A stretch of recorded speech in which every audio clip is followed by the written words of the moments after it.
আপনি দেখছেন news now, আমরা জানি কোনটা খবর।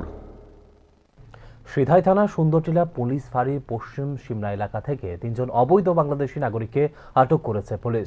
সুন্দরটিলা পুলিশ ফাঁড়ির মোবাইল প্যাট্রোলিং দল নিয়মিত টহল চলাকালীন সময়ে ধৃতদের গতিবিধি সন্দেহজনক মনে হলে আটক করে জিজ্ঞাসাবাদ শুরু করে তাদের। প্রাথমিক জিজ্ঞাসাবাদে তারা বৈধ নথিপত্র দেখাতে ব্যর্থ হয় পুলিশ তাদের আটক করে নিয়ে আসে সিধাই থানায়। আটককৃত 3 জনের বিরুদ্ধে প্রাসঙ্গিক ধারায় মামলা রুজু করা হয়েছে। ধৃতরা হলেন বাংলাদেশের কুমিল্লা জেলার মনির হোসেন, নাজমুল হক এবং দীপু হোসেন। কিভাবে তারা সীমান্ত অতিক্রম করে এই এলাকায় প্রবেশ করেছে এবং এর পিছনে কোনো দালাল চক্র জড়িত রয়েছে কিনা তা খতিয়ে দেখছে পুলিশ।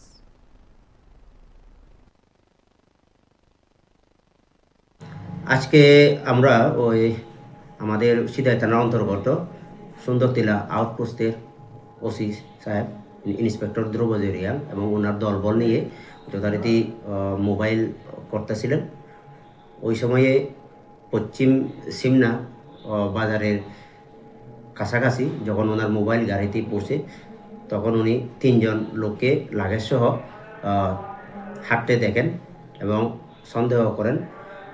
এরপরে উনি তাদের কাছে গিয়ে তাদের জিজ্ঞাসাবাদ করেন এবং ওনারা জিজ্ঞাসাবাদে বলেন যে তারা বাংলাদেশি। ওনাদের প্রথম জনের নাম মনির হোসেন, দ্বিতীয় জন নাজমুল হক এবং তৃতীয় জন রিপন হোসেন। তো বাংলাদেশি তাদেরকে আটক করে জিজ্ঞাসাবাদ করা হয়, কিন্তু তাদের কোনো ভ্যালিড ডকুমেন্টস ছিল না।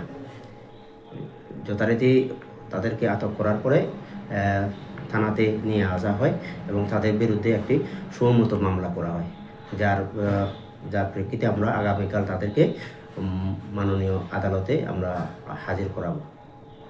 আমরা এখনো পর্যন্ত পূর্ণাঙ্গভাবে আমরা জিজ্ঞাসাবাদ করিনি।